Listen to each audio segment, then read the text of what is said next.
भारत देश की राजनीति में यूं तो कई महापुरुषों के नाम की काफ़ी चर्चा होती है, लेकिन कुछ ऐसी सशक्त महिला नेता भी रहीं और अब भी हैं जो अपने काम से और अपने जिस तरीके से फैसले रहते हैं उनसे सभी को चौंका देती हैं। आज उन्हीं में से दो के नाम की चर्चा हम करेंगे। एक नाम है मायावती का, जो उत्तर प्रदेश की राजनीति में काफ़ी अच्छा खासा रसूख रखती हैं, 4 बार सीएम रहीं। और दूसरी तरफ ममता बनर्जी का, जो पश्चिम बंगाल की सियासत में आज भी अपना दबदबा कायम रखे जनता के प्यार और आशीर्वाद से। इस बार के लोकसभा चुनाव में हम दोनों के फैसले की चर्चा करेंगे कि दोनों ने जो फैसले लिए।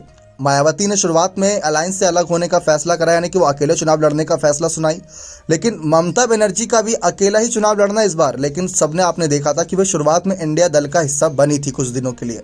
गठबंधन की बात जब चल रही थी, प्रधानमंत्री पद तक की जब बात चल रही थी, तो ममता बनर्जी उस समय उस बैठक का हिस्सा थी।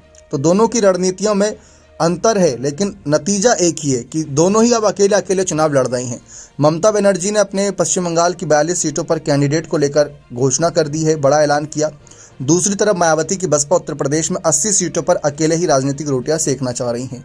किसकी दाल गलेगी ये तो आने वाला वक्त बताएगा। लेकिन हम बात करें ममता बनर्जी की राजनीति की, तो उन्होंने साफ कह दिया था कि उनका मकसद भाजपा को हराना है। कांग्रेस को इसके लिए आगे आना पड़ेगा। कांग्रेस एक राष्ट्रीय पार्टी है, टीएमसी भी एक राष्ट्रीय पार्टी हुआ करती थी, हाल ही में उनसे वो राष्ट्रीय पार्टी का दर्जा छीना गया। ममता बनर्जी की राजनीति भी काफ़ी हद तक मायावती से मिलती है, क्योंकि ममता बनर्जी ने भी अपने भतीजे को ही आगे किया है उत्तराधिकारी के तौर पर, और मायावती ने भी अपने भतीजे आकाश आनंद को ही आगे किया है उत्तराधिकारी के तौर पर।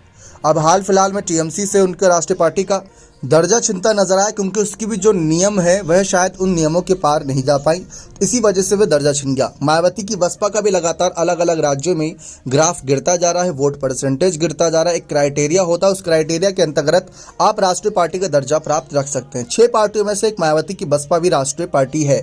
अब ममता बनर्जी की बात करें तो ममता बनर्जी ने मायावती के अकेले चुनाव लड़ने के फैसले पर साफ कहा था कि हर पार्टी का अपना अलग एजेंडा होता है, उस एजेंडे के सहारे वह पार्टी आगे बढ़ती है।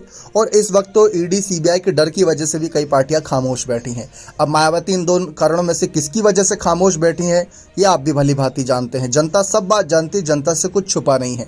लेकिन देखा जाए तो ये महिलाएं अगर साथ आ जाती, हम बात कर रहे हैं सिर्फ ममता और मायावती की नहीं, बल्कि सोनिया गांधी भी साथ आ जाती और तीनों एक साथ एक मंच पर रहती और पीएम मोदी को चुनौती देती, तो शायद माहौल बनता। क्योंकि ऐसा नहीं है कि पुरुष मतदाता ही इस चुनाव में निर्णय करते हैं। अगर कहा यह जा रहा है कि 47 करोड़ से अधिक पुरुष मतदाता हैं, तो करीब 42 करोड़ से अधिक महिला मतदाता भी हैं। और ये महिला मतदाताओं को आकर्षित करने के लिए ऐसी सशक्त महिलाएं आगे आती तो विपक्षी दल को एक अलग मजबूती मिलती।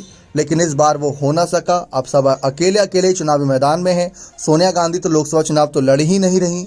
ममता बनर्जी अपने राज्य की सीएम है, तो वह उसी को पदभार संभाल रही हैं। ममता बनर्जी ने चाहा था कि दलित चेहरे को प्रधानमंत्री पद के लिए आया करें। अगर मायावती शायद उस दल का हिस्सा होती, इंडिया दल का, तो शायद ममता बनर्जी मायावती के नाम के आगे करती। लेकिन ना मायावती उस दल का हिस्सा थी और ना आगे बनेंगी, ये बात उन्होंने साफ कर दी है। क्या आपको लगता है कि ये महिला अगर साथ होती तो पीएम मोदी को चुनौती दी जा सकती या नहीं? अपने कमेंट सेक्शन में जरूर दीजिएगा। बहुत बहुत धन्यवाद।